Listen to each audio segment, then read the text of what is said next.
All right, good morning, team. We will go ahead and get started. If you know anything about the Community Foundation, you know we love to start and end on time. It is so good to see many of you here this morning. If you'd like to take yourself, put yourself on video, we would love to see your smiling faces this morning, that it feels a little bit more like our normal nonprofit cafe. So I just want to introduce myself. I'm Bridget Wilkinson, Executive Director of the One Valley Community Foundation. And so we're going to just walk you through a couple housekeeping items. So while we'd love to see your face, if you're willing to take yourself off video or put yourself on video, if you can put yourself on mute, that would be wonderful for this session until we get to a point where we're doing some question and answer and conversations. Additionally, there's a chat button located in the lower menu. Right now, if you want to add your name and your organization to the chat function, we'd love to hear where you're from, what organization that you work for, to introduce yourself to the rest of the team. So if you'd like to take a few moments to do that. Additionally, the mute button is off to your lower left in case you need help locating that. And today we are going to utilize a function called breakout rooms. Some of you might be really well accustomed to that at this point in the Zoom game, but if it's new to you, don't be alarmed. There will be a couple of points during Nonprofit Cafe where we're going to break you into small groups. And so you will leave this main conversation. You'll be broken out automatically into some small groups, and then we will bring you back to this main conversation. So we ask for a little bit of grace and patience today as we are learning this new technology. So we are learning in public today. So hopefully things go smoothly. If they don't, that is life, and we will learn and we will bring you back in one way, shape, or form. So we appreciate your patience today. The session will also be recorded and posted afterwards for those that aren't able to attend. So if you have some colleagues that you think could really benefit from this conversation, we encourage you to share that recording with them. So as we get started, once again, if you can introduce yourself in the chat function with your name and your organization, and put your video on, we'd love to see you as we get started.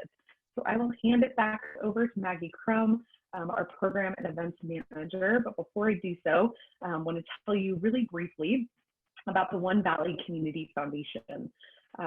So as Gallup Valley Community Foundation, we believe that strong and vibrant communities don't happen by accident. We take a holistic approach to inspire giving by connecting donors with effective organizations, and by investing charitable assets for today and tomorrow, by leading and collaborating on important public issues, by gathering and sharing data and convening community conversations like this. And lastly, by championing the work of other nonprofits and supporting them through education and funding opportunities, such as our Nonprofit Cafe. So it's a little bit about who we are as the One Valley Community Foundation, formerly the Bozeman Area Community Foundation. Obviously, we rebranded, so part of the topic today is relevant to us as well. So I will hand it back over to Maggie Crum. Okay, as Bridget said, we are going to be utilizing breakout rooms today. We'll try to break you up in a few minutes and get you introducing yourselves more one-on-one to each other, where you're or what organization you're with and why you're here today. Eric Van Steenburg, our amazing board member and a professor at MSU, will be leading the session today, and he has a couple of questions for you all that I will include those in the chat function. So you have them for reference when we go into those breakout rooms, and you can kind of talk those through together. In that breakout room, we'll spend about 5 minutes in there so everyone can get a chance to speak. If you could just designate somebody, or if you are just a team that would be really great at keeping track of time together, just be cognizant so everyone has a chance to speak, and you'll get a 2-minute warning, or a 1 to 2 minute warning across the top when you'll be pulled back together. So make sure you're keeping your eye on that. So we have Eric Van Steenburg with us today to speak about the value and importance of branding. It might seem like a funny time to focus on something like branding with the world in the state that it's in, but it's more relevant than ever. And Eric has some good points that he'll share with us on that. Let me see. Yeah, and with that, I will pass it over to Eric, and I'll pose those introduction questions in the chat right now. Great, thank you, Maggie and Bridget. Thank you both for allowing me to do this. I'm really happy and excited to be here. I'm going to be talking about something that I absolutely love, and something that I teach, and something that I did as a nonprofit executive director myself. Really built up the brand for the nonprofit that I worked for, and something that I'm very passionate about when it comes to my research as well. So I love branding and everything to do with it, and I love helping nonprofits figure out the best way to communicate their brand, and that's what I want to get out of today.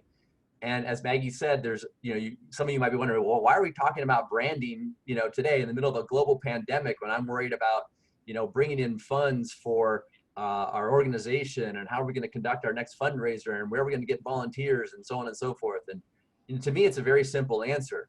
If you can't communicate your brand consistently and efficiently to the people that you want to engage with your organization, then they're going to go somewhere else. And so it's crucial that a nonprofit organization understands what its brand is, so that it can communicate it clearly and consistently, so that it can develop people who will consistently donate and consistently volunteer and consistently help out the organization. As I'm going to get to later on, the goal in marketing really is brand loyalty.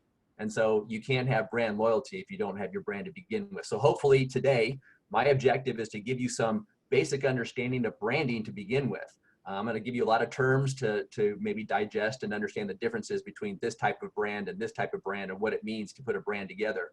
And then by the end of the discussion today, hopefully I'll give you some tools that you can then take away and better understand how to create the brand for your organization. I've got a couple of organizations that I'm working with, some nonprofit, some for-profit, and they realize, one of them that does a lot of fundraising realizes it can't do any this fall. And so it's spending this fall just to do their marketing and get their ship in order for marketing, so that when they can start doing their fundraising, hopefully by about December, obviously not traditionally with events and galas and things like that, but when they start doing some of their fundraising, they'll have all their marketing in place. They can tell their story, they can communicate it clearly, and they get people to engage with their brand the way they want them to. So that's why I think it's important. I always think it's important, so I'm excited to have this discussion. Maggie, I'm going to share my screen now for the slides. Yeah, that sounds great. And then we can dive into breakout rooms and have people introduce themselves to each other. Great. All right. So here it is, the One Valley Community Foundation. I assume everybody saw the announcement that happened this summer when the Bozeman Area Community Foundation changed its name. We'll get to a little bit of that toward the end here when we get to the end of the whole presentation. But who am I? That's probably something that you're wondering about. Who am I, and why am I doing this? Well, I'm a professor, assistant professor of marketing at MSU. I've been here at MSU since 2015. Prior to that, I spent 2 years as a visiting professor of marketing at a school in Virginia, James Madison University. And before that, I was in grad school. But before that, from 2002 to 2009, I was the executive director for a nonprofit organization. It was a Rails to Trails organization in Dallas that had a $500,000 budget and a $30 million project that I was responsible for. So I learned a lot. I'm very passionate about the nonprofit industry. Before that, I did corporate marketing, and I worked at an agency for a while, and I started out actually as a sports writer. So it's been a strange and interesting road, but they all make sense when you look at it in hindsight to see where I am today. So that's me. With that, I think I'm going to hand it over to Maggie to let you guys do the little breakout and get to know each other for a second. Maggie? Okay, we'll see how this goes, folks.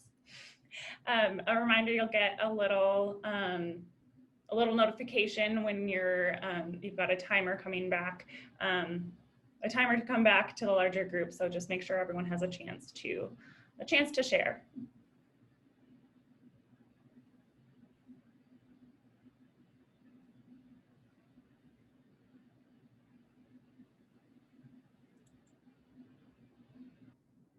All right, great. Well, we're back from breakout. I actually thought that was fun. The three folks who were in the group with me, I showed up and I said, hey, guess what? Here I am, woohoo. Okay, and there we go. Okay, So let's start with the very basics. What is a brand? What is a brand? I'm going to give you some definitions. This one's pretty basic. It's from the American Marketing Association. And they say that it's a name, term, signal, symbol, design, any combination that's designed to differentiate you from the competition. Okay? So think about that for a second. A name, a term, a design. How about that? Right? That's what we're talking about. You see that and you know exactly what it is. You know exactly what it means and what it means to you. Here's another definition that I like. A brand is an intangible but critical component of what a firm does. It's a set of promises. You know, when we do branding, we actually create a brand promise, which we'll talk about later. So it's a brand promise. And when I think about that, I think about Avis. And the reason why I think about Avis is because what's their tagline? By the way, tagline is a slogan, but marketers call it a tagline, not a slogan. What's their tagline? Does anyone know? Like, we try harder or something. We try harder, exactly. That's their promise. They're telling you exactly what they are. You know, they said they came up with that because they realized they would never beat Hertz. They were never going to be number one. So they said, well, we can't be the best. We can just be the best at it. There you go. Here's another definition for you.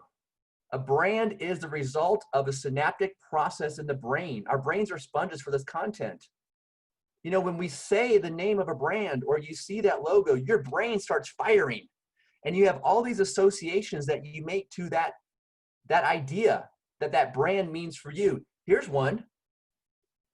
What does that brand mean? One word. Quality? I think it's safety. Safety is what they have hung their hat on since the 1960s.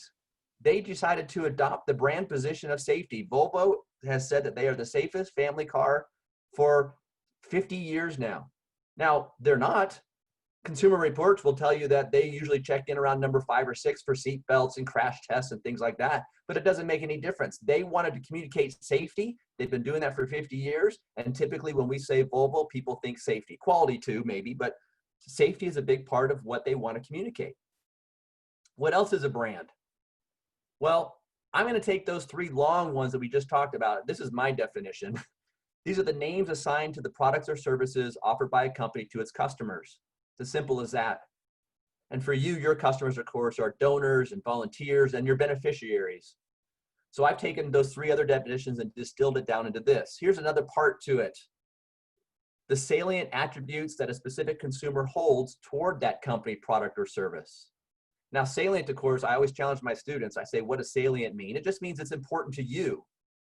And so if something resonates with you, if a company is talking about themselves or showing you stories or telling you stories about themselves or just showing you their logo or tagline or something like that, if it resonates with you, then it's salient. It's important to you. And a good brand will make it do that. Here's a brand that's important to me. I own a Mini Cooper. And so when I think about Mini, and when you think about Mini, all these ideas come into our brains about what it means to me, because branding is very personal. What it means to me is different than what it means to Maggie. Okay? If I say Mini Cooper to Maggie, she might have a whole different word cloud than the one that is down in the lower right-hand corner right now of your screen. So it's important for us to realize that branding's different for each person, but we as an organization have an opportunity to try to create a cohesive message around what that brand means and then communicate it to the people that we want to talk to. Because essentially brands are a portfolio of meanings.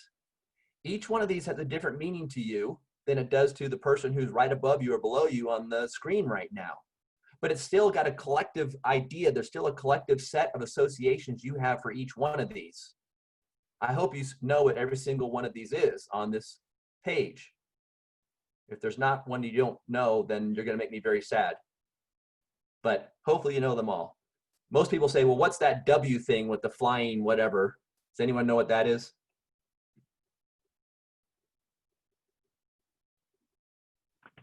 that Wonder Woman? Close. I know that I should know this because you asked the board. Weezer? It's Weezer. Yes, that's the band Weezer. That's the Weezer logo. These are some of my favorite things. That's why I choose these. So anyway, so yeah, but there's meaning. There's a whole bunch of meanings behind each one of these and what it means to you. Okay, I want to start with some branding concepts because I want to make sure that we're all on the same page and that you can talk about these things with the people in your organization with a level of understanding so that you can put together your brand to tell the story that you want to try to get people to engage. So let's talk about what a brand image is first. Okay, brand image. This is what summarizes in the mind of the consumer what you stand for. Okay, as an organization, you are going to create this brand image. You try to establish that it gets put in the person's mind. Okay, again, it's different for every single person. But what you want to do is communicate these ideas consistently about your brand so that it becomes sort of this, you know, when their brains fire because they hear the name of your organization or they see your logo or they hear your tagline, when those synapses fire, it sort of coalesces around the same idea that you want to communicate. It can be a product, or it could be a service, or it could be a store, or a brand image could be for a person. Think about how Martha Stewart's brand image has changed over the last 20 years. It could be a place. It could be an idea, right? The idea of recycling. It can be an organization. In my group, someone said, I really admire Thrive and how they brand. Or it can be a sports or entertainment or art idea or concept or place. So all of these have a brand image behind them, and they mean something different to every single person. So now let's talk about brand personality. Something slightly different. Brand personality is human characteristics that people associate with the brand.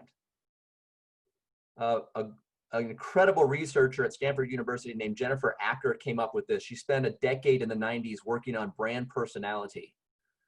So basically, about 1990, I don't know if Jennifer Acker was the one who asked this particular question, but it came up during the Super Bowl interviews, the media day for the Super Bowl.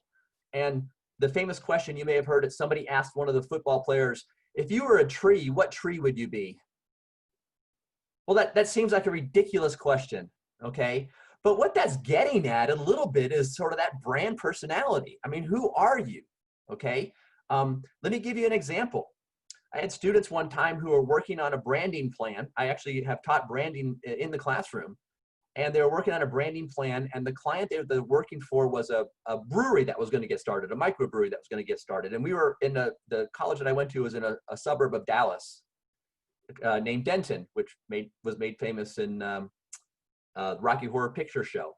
So I was in school there, and people started referring to, you know, Dallas is known as Big D, and people started referring to Denton, Texas as Little D.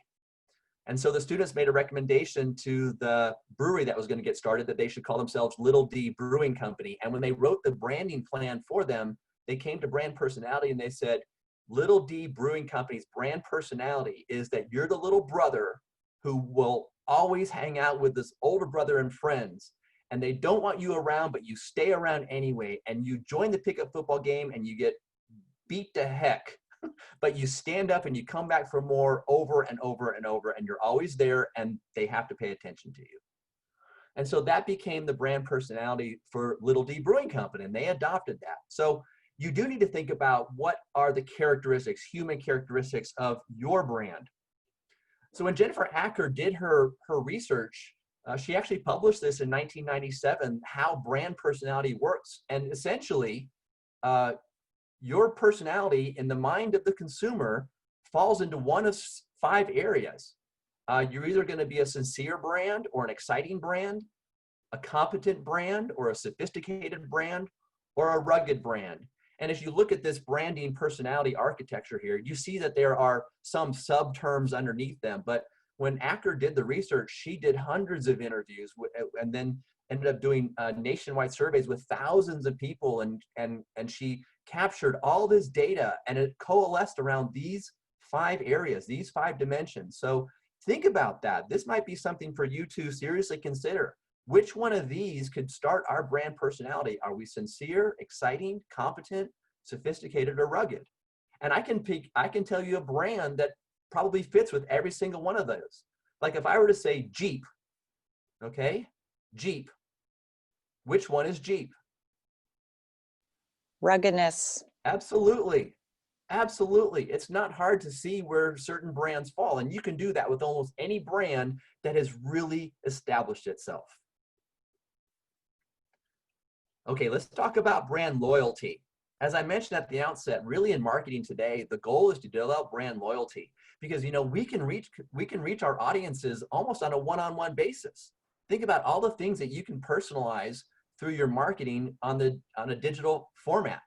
Okay, so we can reach people and have conversations with them one-on-one by just really targeting and sending messages to them. So we need to know what brand loyalty is. Now, essentially, consumers are brand loyal if they continue to engage with the brand for an extended period of time. That's what brand loyalty is. You want people coming back to you over and over and over. Now, I want to point out here, it says Acker, but believe it or not, this is the Jennifer Acker's dad, David Acker, who has one of the gurus of branding. He just retired from Stanford University, where Jennifer is still working. So between the Ackers, I trust them when it comes to branding. If he says this is what brand loyalty is, then I believe he's right. So you want that donor, you want that volunteer, you want those people that you're serving to come back to you over and over, and you want them to see you as a trusted friend. And that's what brand loyalty is. As I said, it's the primary goal of marketers today. If you were to ask, what are the brands that have the most amount of brand loyalty? There actually is research that's been done that says what brands have the most loyal fan base, we'll call it. Any guesses what they might be? I've got the top 3 ready to roll out here. Subaru. Walt Disney World. Coke versus Pepsi. Oh, there you go. Those are all great guesses, and I'm going to show you something else in a second that's going to dovetail into what you just said. Those are all excellent guesses. Amazingly, the most loyal brand customers these days are with Amazon, Apple, and Google. Now, that probably doesn't come surprise to you, and maybe you just didn't think of those. But these have the most loyal customers. And some of you might be very loyal customers of these as well. Now I want to talk about something called brand equity. And this one's a little bit more challenging. As we go through each one of these, we're layering on top of the other. So let's talk about brand equity for a second. Basically, brand equity is the value of your brand. Okay? Again, it still resides in the mind of your customers, your volunteers, your donors, your beneficiaries. But it's that value that's derived from those exchanges that you have with them, the loyalty that you develop from them, the image that you create for them, the personality that they see in your brand. And we can actually look at brand equity in terms of value to your company, right? Your products and services that you supply are giving your brand value. And we can measure this. We can actually physically measure this in 2 ways. We can look at financial value and we can look at consumer value. Now, financial value is easy to measure, right? You can just look at, you know, your fundraising goals and the income that you brought in. You can look at number of people that you served. You can look at the hours of volunteers that were spent with your organization. I mean, those are all very tangible ways to look at the financial value of your brand. It's harder to evaluate brand equity from the consumer's perspective because, again, every single person has sort of a different idea of what the brand means to them. But we can certainly ask people, and you can ask them, what do we stand for? What does our brand mean to you? When you hear our name, what do you think of? And so these are ways that we can find out what your clients think of you, what your customers think of you, what your donors think of you. So we can just flat out ask them. And hopefully from that, you'll get a list of terms and ideas and concepts that you can say, well, gosh, this is really close to what we want to stand for. We just need to shape it a little bit. Or hopefully not, you'll find out, wow, they think something completely different than what we want to stand for. We've got some work to do when it comes to communicating our brand a little bit better. So I was trying to think of an organization whose brand equity has really stayed consistent or gone up recently. And the one that popped to my mind was the Girl Scouts. Think about the Girl Scouts. I mean, first off, who doesn't love the Girl Scouts, right? What's not to love? Second off, they have a product that they sell. And we all look forward to it every year. I mean, I love Thin Mints. I put them in the freezer. They sit there. I pull out a bowl of vanilla ice cream. I eat my Thin Mints. I dip it in the ice cream and eat it like I'm using the Thin Mint as a spoon. I mean, there's value there, and I am engaged with that brand, okay? And so this is a brand that's going to be really difficult for it ever to lose equity. I could only see the equity for this brand going up. They have both a product and a service. Of course, they serve the young women who are part of the organization, the product of the cookies that we all devour every single year. But conversely, I would argue that the brand equity of the Boy Scouts has not only stayed steady, I think their value has fallen recently. They've been embroiled in political controversy. They're fighting within themselves about what the future of their organization is. And so if you think about in terms of what the Boy Scouts have been producing lately, all those things are having a little bit of a damage to their brand these days. And therefore, as a result, the equity or the value of that brand, I would argue, is decreasing. So with that in mind, I put together a list that I pulled of what are the most valuable brands in terms of brand equity. And so here's a list, and you all were saying some of these when you were guessing what the top brands were. Now, when I had you guess previously, I was having you guessed on what brands had the most loyalty. This list shows you what brands have the most value. Okay, that's brand equity. There's an organization, a marketing organization called Interbrand that does this sort of research every year. They have their own way to measure brand equity. It includes, you know, the things that I said, value from financial and value from consumer perspective. And these numbers, by the way, are in millions. Okay. So yes, that Apple brand is worth $250 million. Eric, we've got a question from Kate, if you don't mind. Yeah. It was on Amazon, Apple, and Google in that slide, and kind of, well, her question is, are people really loyal, or are these companies just dominant in the market and really kind of approaching a virtual monopoly? Well, they tend to go hand in hand. The more loyal customers you have, the more you can dominate the market.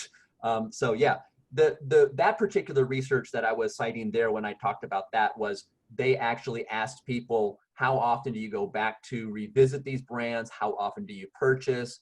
How often do you engage with them in other means like social media? Also, you know, part of brand loyalty is being a brand ambassador. How often do you talk about the brand? How often do you share information about the brand? And so they go hand in hand. So the more loyal customers you have, the more you'll dominate the market. And the more you can dominate the market, the more you can reach more people and get more loyal customers. Now, you have to do a good job. You can't not deliver on your brand promise, because then those customers will go somewhere else. So hopefully that answers the question. If not, send a follow-up and I'll do a better job. Thank you. You're welcome. So anyway, Interbrand has all these criteria. They have about 7 criteria that they use to calculate. Again, this is brand equity. This is the value of these particular brands. When I started teaching branding in 2009, Coca-Cola had been in the #1 spot for about 10 years. About 12 years. They continued to be the #1 spot for the next 2 or 3 years. And then slowly the tech companies have started to dominate. And they've moved up, and I've watched Coca-Cola move down. So that's brand equity. Now I know some of you are sports fans and you're thinking, well, I don't see any sports companies on here. Where's those, you know, I love those sports teams. I hear how valuable the football franchises are. Yeah, they're valuable. Every year Forbes does a list of the most valuable sports franchises. Now I want you to pay attention to the value of these brands. Okay, remember Apple was $234 billion. Even H&M at number 30 is $16 billion. Here's your sports brands, and this one pains me to put up on the screen because even though I lived in Dallas for 22 years, I hate the Dallas Cowboys. But they are the most valuable sports brand there are. And again, if you thought, gosh, I hear about the NFL being so valuable, you're correct. I mean, take a look. A lot of these are NFL franchises. But notice that the Dallas Cowboys wouldn't even crack the top 30 of the most valuable brands. They were only worth $5 billion. So hopefully your favorite team's on here. One of my favorite teams I've seen drop off here. It's been very depressing. But anyway, for those of you who like sports, here's your top valued sports brands in terms of equity. Eric, sorry if I missed it, but were the red and the green, is that like how they've fluctuated over? Yes. So yes. So what I do every year, I update this every single year, and the green means that the team in this particular case has moved up since the previous rankings, and the red means it has moved down. And if it's a black one, then it stayed where it was the year before. Thanks. So yeah, the Yankees tends to stay in the top 3 no matter what, or top 4 no matter what. So shockingly, the New York Knicks, as bad as they are, somehow stay in the top 10 every year. So I'm not sure how that's happening. But anyway, yeah, thank you for asking. Okay, so hopefully I didn't overwhelm you with all that information about what is a brand and what are the elements of a brand. If we're all good to go, let's talk about how we can now apply this information to your organization and its brand. Okay, so it's time to get to work. I want you to think very carefully about what your brand identity is. Okay, the brand identity is the overall ideas that all of those things that I mentioned come together that you're going to communicate to the people that you want to reach. Brand identity is so closely tied to mission. Okay, remember, your mission is why you're in business to begin with. This is why we're here. This is what we want to accomplish. And so your brand identity is going to stem from that. If you're the organization that wants to feed the poor, then your brand identity is of that idea, right? We are the organization that feeds for people. Your values and vision need to be part of this as well, but it really stems from your mission. So think very carefully why you're in business and let that be the foundation of your brand identity, everything that you stand for. So I want you to be thinking about that. I want you to think about what is your brand image. This is your promise to your clients. This is your promise to your donors and volunteers and beneficiaries. And so the question I'm going to ask you, I have up on the screen because it's a pretty detailed one, but I want you to think it through very carefully. I asked this question to my students yesterday as they're working on their marketing communications plans for their clients. What do clients want? That is, what do your people want from you? All of your audience, what do they want that you can supply efficiently, competitively, and reliably over an extended period of time? I don't like it when presenters read straight off the screen, but that's a pretty detailed question, and that's why I did that. Okay? What can you supply efficiently, competitively, and reliably over an extended period of time that your clients want? Okay. Now, in the for-profit world, we would call this the Sustainable Competitive Advantage, SCA, Sustainable Competitive Advantage. This is what's going to separate you from the other businesses. But when we put that front end part on there, what do clients want? Now we're talking about making sure that we provide a response, a solution, if you will, to the client's needs. Because if you think about it, as human beings, we are very needy organisms. Very needy organisms. We need all the time. I'm thirsty, I need something to drink. Okay? But there's a difference between need and want. I need something to drink. I want a Diet Coke. Okay? Need is the response that the human being has that they can't control. Want is who they choose to engage with to solve that problem. I'd like a Diet Coke right now because I don't drink coffee and I need some more caffeine. Also, I'm watching my girlish figure, so I want to make sure I look good. Okay? So think about that. What can you supply that gives you a bit of an advantage over others? Because this is the solution that you offer. and people are looking for solutions. All right, a little bit further. I want you to think about what is your brand personality. As I mentioned, this is sort of the human characteristics of your brand. I don't want you to think about what kind of tree you would be. Okay, we'll skip that. I want you to think about what kind of person you would be if your organization was a person. What's that personality? Okay, who are you is one of the most basic questions that people ask before they engage with the brand. Now I'm going to throw one on the screen here. Campbell Soup. Okay, the Campbell Soup brand personality. If I was going to describe it, I would say that, you know, Mrs. Campbell is maybe a wise grandmother who loves to cook and take care of her grandkids, because, you know, grandparents and grandkids have one thing in common, a common enemy. But so they love taking care of the grandchildren. She loves making home cooked meals, and she has a couple of soup recipes that she specializes in. And her grandkids love coming to her house on those cold winter days because they know there's going to be a pot of yummy, nurturing, warming soup on the stove at all times. That's Mrs. Campbell. I want you to think about your organization's brand personality. Who are you in those terms, and how would you write it up? How would you describe it? And when you go back to your organization, you go back to your office, or you go back to your next meeting, have something written. Start describing what your brand personality is, because you are going to own that. And you want to be able to communicate that to the people that you're reaching so that they'll want to engage with your brand, so that there'll be those grandkids that say, I can't wait to go to grandma's house. Next, I want you to think about your brand position. Okay, what is it? This is the proposal that we're going to communicate to the people that you want to reach, all those constituents that you have out there, all those different parties that you want to reach. Now, we can only, from the internal organization side of things, or from the marketing side of things, we can only offer a positioning proposal, because once we say this is who we are and this is what we stand for, then whatever the person who's received that information, whatever they think, that's up to them. We can only say this is who we are. They can take it and have their own perception, because I've said numerous times, the brand really is the perception that resides in the mind of that individual. But answer these two questions.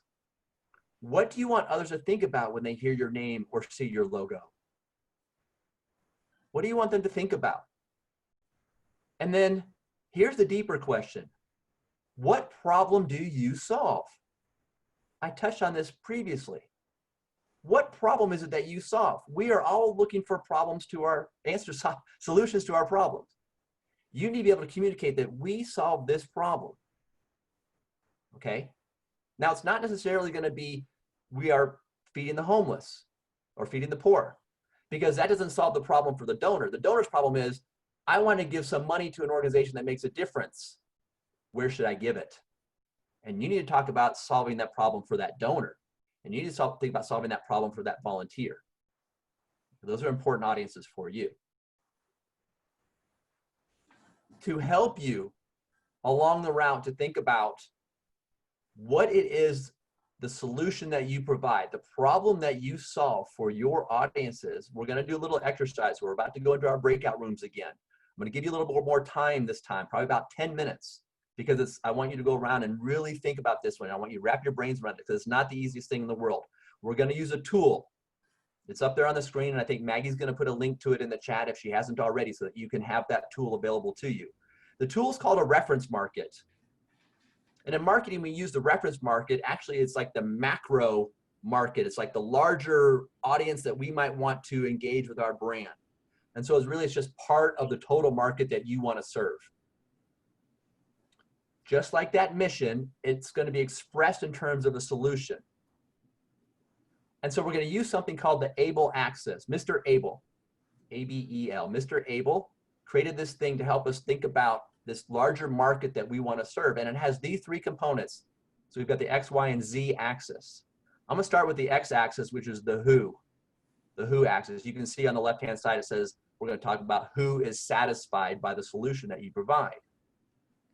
Now, for most nonprofits, when we're talking at a very high level of the biggest market that we're reaching, the biggest number of people that we're reaching, the who is pretty easy to identify. It's just 3 groups, right? It's your group of donors, it's your group of volunteers, which includes your board, and it's your group of beneficiaries, the people that you're serving. Those are the big who, the 3 who groups that I would put into this reference market from the nonprofit standpoint. The Z-axis, the one that comes toward you, is the how is it satisfied. These are the, when we work on this able axis, in this axis, the Z-axis, we put all the different ways that somebody can solve their problem related to the way that we would like to solve it for them. Okay, so let me describe it to you this way. A Bic pen solves your problem of writing. If you have a problem, okay, your problem is you need to write something. A Bic pen will solve that problem. Okay, so if I was going to fill out this able access for a Bic pen, at the top where it says what, this is the solution the Bic pen provides. It provides the solution of writing. I need to write something, I can use a Bic pen. Who uses a Bic pen? Well, pretty much everybody. So we can just say consumers and businesses and governments. Those are the largest groups I can think of. Okay, but how might somebody in any of those groups solve their problem for writing? They don't have to use a Bic pen. They might use a pencil. They might use a computer. They might use a tablet.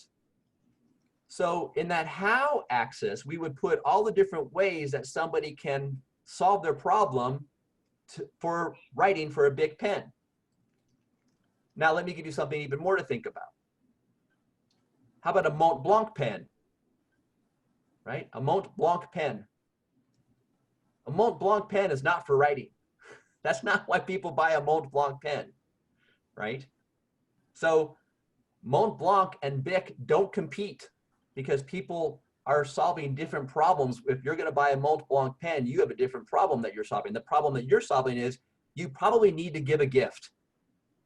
That's what Mont Blanc pens are for. They're for gift giving. Because Mont Blanc pens can range from $500 to, I swear to God, I've seen them for $25,000. Okay? You're not going to spend $25,000 on a pen that you're going to keep in your pocket. It's for a gift. So who gives gifts? Well, there are same big groups, consumers and businesses and governments, right? Think about it, a signing ceremony, they're using Mont Blanc pens and everybody gets one. Or you've hit 10 years with the organization, congratulations, here's a pen. Or maybe you graduated from high school or college or wherever, and here, congratulations, here's a pen. That's what Mont Blanc pens are for, okay? But if someone is looking for a gift giving, Mont Blanc pen may be one of the ways they can solve that problem, but they also might, you know, buy someone jewelry, or they might buy them a watch, or they might buy them, just give them cash. Or a lot of my students, when we go through this exercise, they say, well, I would like a car. So there's a lot of different types of gifts that we can give that would be equivalent to a Mont Blanc pen. Okay, so why did I tell you all that? Because I'm hoping you're starting to see how this reference market can be used to understand what solution you're providing to your audiences. So let's go backward. Who is satisfied? In the nonprofit industry, let's just go with donors, volunteers, and beneficiaries. What I want you to do next is I want you to think about the solution that your organization provides. Again, you need to be thinking about what problem, I had mentioned this before, what problem do your donors, your volunteers, and your beneficiaries have that they would look to you and say, that's going to solve my problem? Okay. So I want you to think about what problem it is your organization solves for those 3 groups, and you're going to turn that into the solution. You're going to write it or describe it as a solution, and you're going to put that into the what, the y-axis of the reference market. Does that make sense? Just so everyone knows too, there is a link in the chat to the PDF document with, I mean, if you want to fill it in if you just want to use it later. Maybe jot something down on a pad of paper next to you, but that PDF is in the chat feature. So what we're going to do now is we're going to go back into some breakout groups. I don't know if you'll have the same people or different people, but you're going to go back into your breakout groups. And I want you to spend about 3 minutes per person in your group. And I want you to first tell the other people in your group what you think your mission is. I know we don't always have them memorized. I never do. I'm horrible about that, but hopefully you do, or at least you can describe it. So describe your mission to the other people in the group. And then start thinking about how would you describe the solution your organization provides to those audiences, okay? You wanna describe it in terms of a solution. Now this is really important because when we come back together, the next thing I'm gonna do is tell you how you then can use this card, communicating that to your audiences. And that's why this is important, because it's a fundamental part of your brand, okay? Any questions before we go into our breakout group?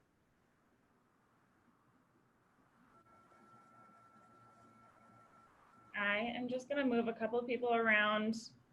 A couple of the rooms got small, so going to move people around so there's no teeny tiny rooms. And we will see you guys all back here around 10:07. How is that? That's a mind bender. I mean, it really is. That will make you think completely differently. It should, right? Because again, we started this with, I told you, think about what the needs are of the people that are in that who column, okay? What are their needs? What problem are they trying to solve? And then you have to marry that with, based on what you do, what's the solution you can offer to them? And if you can communicate that well, then you're telling your brand story. That's really all there is to it. Now, I want to mention that something came up in the group that I was in that's really valuable. And that is, first off, coming up with that what for a reference market like this. If you go through this process, coming up with that what can take several iterations. You could change it 4, 5, up to 10 times before you finally nail it and you go, oh my God, that's it. That's the solution we provide based on what people are looking for. Okay, so it can take some time, and it's really hard to wrap your brain around because we're looking at it from a different perspective. We're looking at it from the perspective of those people who you put in that who column. So it's a different way to look at it, but it's really important because we are solving their problem. The second thing that came out of my group that's really important that I want to share with everybody is that often your marketing, your brand's tagline comes right out of that what. So if you have a tagline now for your organization, think about, is that describing the solution you provide? Because they should be really close to each other. Because again, often when you finally have that what nailed, the tagline just springs right from it. So that's a good thing I wanted to point out. Okay, let's finish up. What do you say? Oh, first, before I go back to my slides, does anybody want to share if they think they came up with a pretty good what? Does anybody want to share it? I know Jono, I would love for you to share yours because it took him like 30 seconds. I was in shock how quickly he said, here's our mission, here's what I think we do. And I said, add this one word and you're done. And he had it. Jono, do you want to share what you came up with? Well, what we came up with, I don't know about the one word yet, but it's is hands-on transformative experiences that improve lives, lands, and communities. Might need to condense that one. And the tagline we used, which I think I referred to in my mind, was tools for living, experience for life. So. See how close those are? Yeah, see how close those are? And you're right, John. I mean, you need to shorten that up a little bit, but that's the idea, right? The solution you provide is a hands-on transformative experience for blank. And he was working on the blank when we left our room. Mm-hmm. And then his tagline was so close to that. If you're looking for that hands-on experience to help this, that's me. And so if he can communicate that consistently over time, the people who want that will gravitate toward that brand.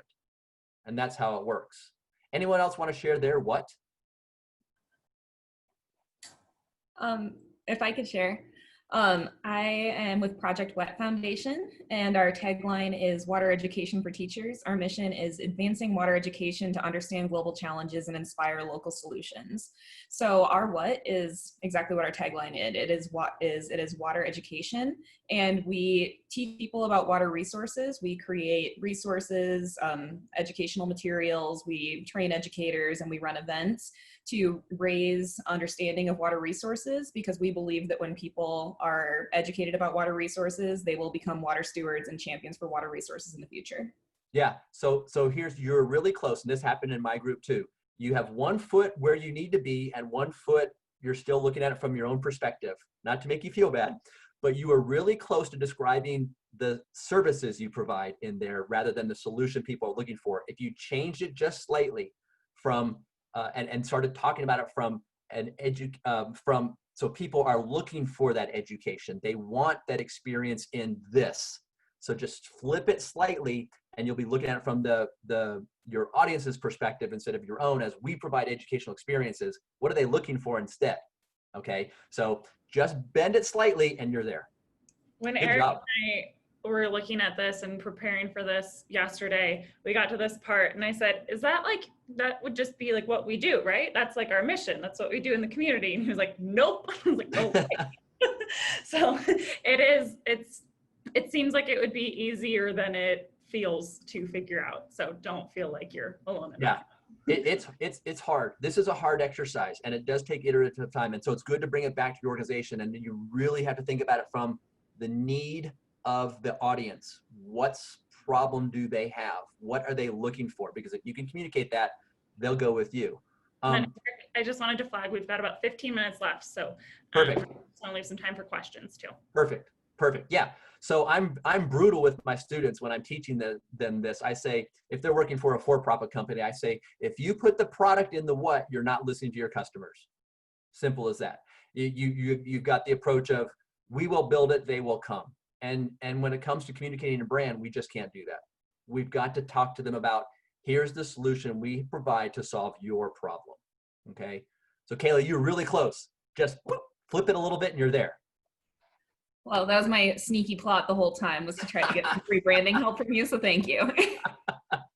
Fantastic. Well played. Fantastic. I think we can do one more before we need to get back to let me finish up. Is there any one other person who wants to share their what? I ask my students this all the time. What's your what? Free branding help, y'all.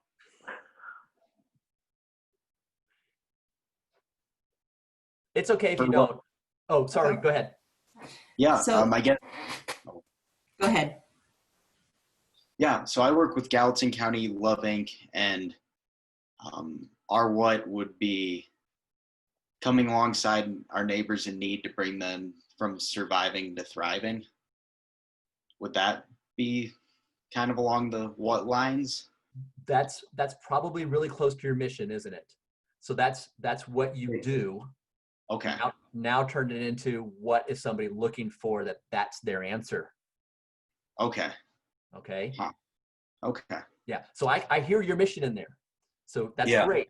That's why you're in business. Now flip that again and say, what is somebody looking for that they would say, oh, I want to join them. Okay. Okay. Yeah, it's a mind bender. It really is. We're so used to looking at this from our perspective. This is our company. We're so close to it. You know, I tell this to my students also. You know, we're kind of, you know, as human beings, we're a little focused on ourselves, right? Me, me, me, me, me. The world revolves around me. My favorite person is me. I don't want email. I want me-mail. Okay. From a business standpoint, and you all are running businesses, we've got to just flip that around and say, what are they looking for? What do they need that we can say, oh, we can help you with that. We've got the solution for you. But CJ, don't worry about it, because I will tell you that 50% of the time when I'm working with a company or my students and they turn in their reference market, if they don't put the product in there, they put their mission in there. So it's a place to start. Okay, it's the place to start. I think there was one more person who wanted to share theirs, wasn't there? Yeah, I think I feel like I can think of what the problem is, and then I'm having trouble putting it together with the solution. Yeah. So I'm with the Bozeman Dharma Center. The problem we're trying to solve is that people are stressed and suffering. They want to learn ways to manage their life more mindfully, compassionately, with more ease. So we provide a way to do that. Like Yeah. how do I put that together? Like we're I don't know how to put that together. Here's the good news. You have the problem nailed. You've got it. So you know what their problem is. That's perfect. And you have the solution. It's like, we provide this space. So now you just need to answer their question. I love that you have identified their problem. You've got that nailed. Okay. So now what are they thinking? They're, from their perspective, thinking, oh my God, I'm stressed out. I've got this issue that's bothering me here and this issue that's bothering me here. I need clarity. I need to relax. I wish there was a place I could do that. Okay. Okay. Now I didn't give you the whole what there, but that's what they're looking for, right? Clarity, relaxation, de-stress, all in one spot. I had space to breathe because we're all about meditation. So yeah. Okay. That's really close. And so as a matter of fact, that space to breathe might be really close to what your tagline could be or should be. Okay. And so again, that tagline and that what are going to be really, really close to each other. Okay. Thanks. So sometimes the hardest thing, and then you nailed it, was identifying the problem that the audiences have, because we don't put ourselves in their shoes very often. And so the fact that you identified their problem was excellent. You're off to a great start. Good job. Okay, let's get back so we can move along. I probably have a little bit, about 10 minutes or so left. So woo, we've made it past this. This was hard. And if you feel like, okay, we're not quite there yet, that's okay. Take it back to the rest of the people on your staff or your board or whoever it is you work with. I mean, sit down with your, significant other and say, oh my God, I'm struggling with this, help me, because it's hard. Okay, this is not easy. It's really hard to think it through in this particular way, but I wanted to challenge you all because it's a necessary evil. We have to put ourselves in the shoes of the people that we're serving so we can describe our solution to them. When we do that, my slides will advance. There's our breakout. We just did that. You're going to come up with your positioning. That's what you're going to come up with. You're going to be able to talk about who you are, okay, to the audiences that you want, because you're going to be able to frame it in the terms of the solution that you provide. So here's our definition of positioning. It's really weird, and my students have to memorize this. I make them memorize this. They have to be able to say this. And so I'm going to read it verbatim. Again, I don't usually care for that, but it's important. The perception offered by the company that resides in the client's mind regarding the nature of the company, its products and services, and its brand relative to the competition. If we were going to break this down, first off, I point out it's the perception. It might not be actual. It might not be really what you wanted to be saying, but it's what they believe. Okay, what people have it in their brain. This is what they stand for. Okay, now it is offered by us. We can say this. We do have that positioning proposal. We do say this is what we stand for in all of our marketing communications. It's in that person's mind, and for them, it's all those things, all those associations that come together when they think about your brand versus a competing brand. Because think about a donor for a second. They're going to make a decision. Where should I give my money? Think about a volunteer. They're thinking about, where should I give my time? And so you want to be very clear about, here's what we do. If this is the problem you have, you should work with us. Engage with our brand. Because if I was going to talk about the Barbie brand to a young woman, a preteen girl, I bet it stands for something very different than it stands to a preteen boy. So here's a brand that's very different along gender roles. I talked about Volvo earlier, and one person said quality and another person said safety. Volvo started branding themselves as the safe brand 50 years ago, as I said. Well, today, my students in my class, they're all 21 and 22. And I say, what's Volvo? They don't think of safety. And so the Volvo brand is different based on the generation.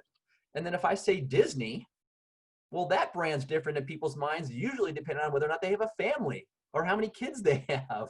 And so it's very dependent upon sort of family structure. So even with these three well-known brands, it's very different. The perception is very different, sort of based on the life experiences of that particular person. So we've got to bring that brand to life. We have to bring that brand to life. And so when we do this sort of professionally, I'm gonna throw another, dang, look at that. That looks intimidating. What are we talking about here? This is actually called, this is something called the consumer-based brand equity model. Woo! Consumer-based brand equity model. That's too much. Don't even worry about that, okay? CBBE if you really want to. But what are we talking about? Let's start from the bottom up, okay? When you're gonna bring your brand to life, you have to communicate who you are. Okay, that's why I started doing that exercise. So you think about the solution you can provide so you can start communicating to that through your positioning. You need to, wrong way, sorry. You need to think about the brand meanings, okay? If who you are is salient, it's important to those audiences. What you are is what you do, how you perform, and the images that people have in their brain. This is the cognitive side of it. This is what people think about you based on what you've done in the past. Next level up is what people feel about you. Okay, now we're into the affective. We went from cognitive to affective. And so they're thinking about how have you responded to what they know, what they've seen, what they've heard. And therefore they're going to form some emotional attachment or emotional judgments about you. And then finally, oh, I go the wrong way. Finally, they're going to think about, should I engage with your brand or not? Should I have a relationship with you? So these are kind of the 4 steps that you know, a donor or a volunteer or a beneficiary may go through when they're making a decision or not, whether or not to engage with your brand. Okay? Who are you? What are you? What are you about? What's this relationship going to be between us? So how can we bring it to life? Well, the name certainly is important. You know, it's crucial. I told you about the students that had recommended to the brewery to call themselves Little D Brewing Company.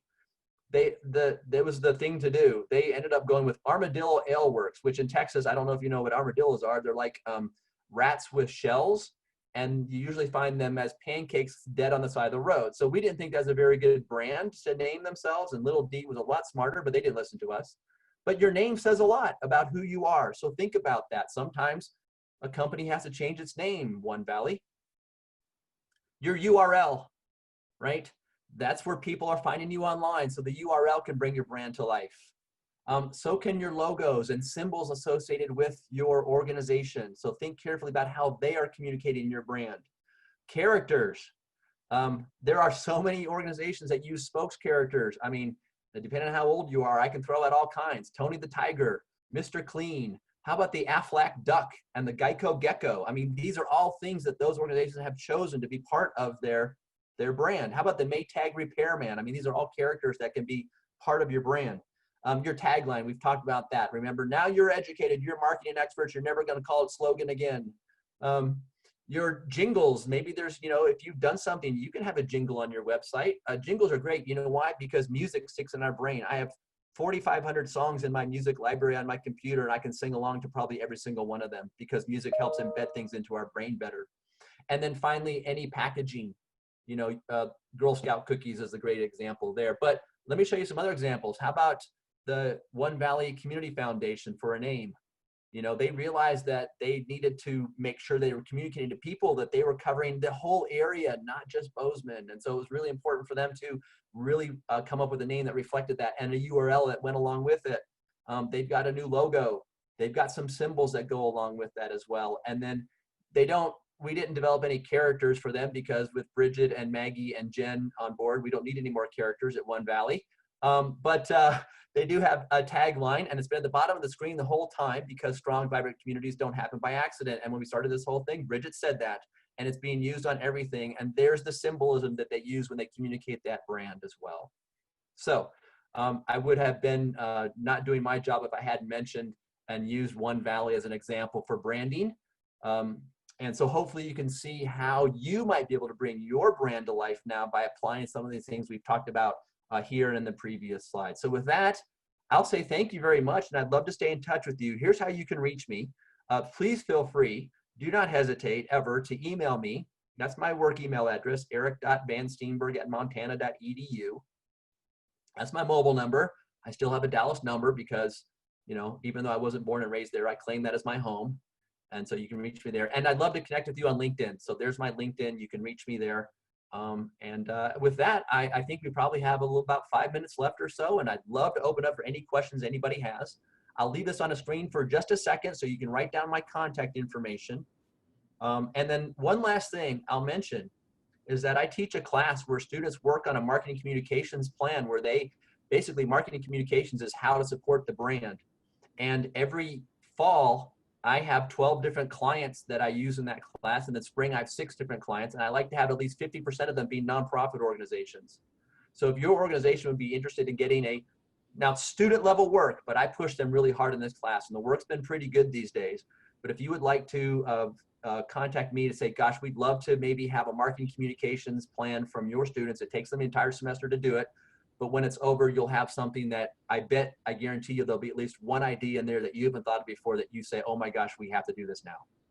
So I'm happy to always work with nonprofits on this as well. So that's my contact information. I will stop sharing my screen now. So if anybody has any questions, I'd be happy to answer them. And if you need to reference his contact information, again, I shared a PDF of these slides in the chat feature, and then this is recorded and we'll post it later too. So you'll always have access.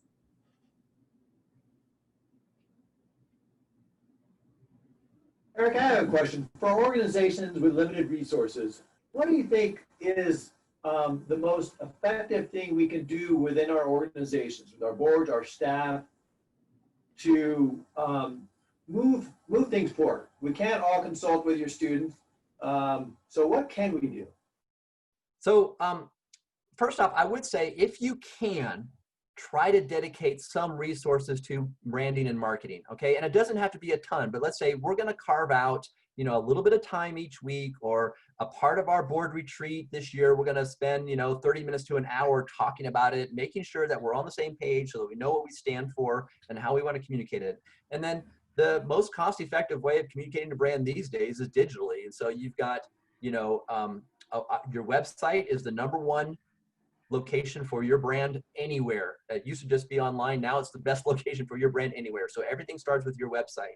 But then a couple other tools that can really help communicate your brand that I recommend strongly to nonprofits is make sure you've got a good e-newsletter that you do, make sure you've got a good blog that you do, and make sure that you're doing social media in the right places, because you want to do social media where your audiences are. The biggest mistake that a lot of companies make, they hire my students as interns and they say, we need a Facebook page. And my response is, why? Because if your audience isn't on Facebook, don't go to Facebook. Okay, it's a waste of your time and effort. Go to where your audiences are. Now, a lot of your audiences may be there. That's fine. But make sure you're only using the social media where your audiences are, or anything else for that matter, because otherwise you're wasting your time and any resources that you do have. So does that answer your question, Dono? Yep. Okay. Thank you for that question, Jono. We are at time. We're at 10:31 now. So if you need to log off, feel free to do so. I think, is there one other question? I just saw someone unmute themselves. I had a question, but if we're out of time, I can email separately. I think you can go ahead and ask, and then people can log off if they need to. So in previous advice on branding and especially communications, we've been warned not to dwell on the negative. If we're talking about the problems, the ones that come to mind for us are climate change, lack of water equity, the issue that our population is growing and our supply of water physically cannot grow. And so there's not enough water for all the people to keep treating water the way that they are currently. Those are really heavy issues, and I know that a lot of us work with heavy issues, but how would you recommend communicating it from the beneficiary or customer, the who's perspective, without being too negative or spending too much time on the problem and not enough time on the solution? Right. Yeah. So let's keep a couple things separate here. Let's make sure that you're keeping separate the solution that your organization has for the environment versus the solution it's providing for its customers or its constituents, okay? When it comes to the solution that you're providing for the environment, I think you've got to talk about the truth, okay? That's part of your education and awareness. And a brand needs to do that. It needs to educate people about what your organization does, but it needs to make people aware of the brand and the solution you provide. So let's separate those two things. Educate about the problem, no problem. awareness about the brand and solution you provide is what you can focus on. That's always going to be positive, okay? Because you're talking about solving someone's problem. Someone says, I see the issue related with the lack of water resources. What can I do to help? Boom, you're there to help them solve that problem, okay? They want to get involved. Okay? Thank you. Thank you, everybody. We hope you have a good weekend. I will get this recording up on YouTube and try to get it somewhere else accessible for you all early next week. We're learning with the new website, so figure out where that'll go. Thank you so much, Eric, and I hope you all learned something new today. I for sure did. Thanks, everyone. Have a great day. Have a great weekend. Thanks, Eric. Thanks, Thank team. you. Have a good Thank you. weekend. Thank you.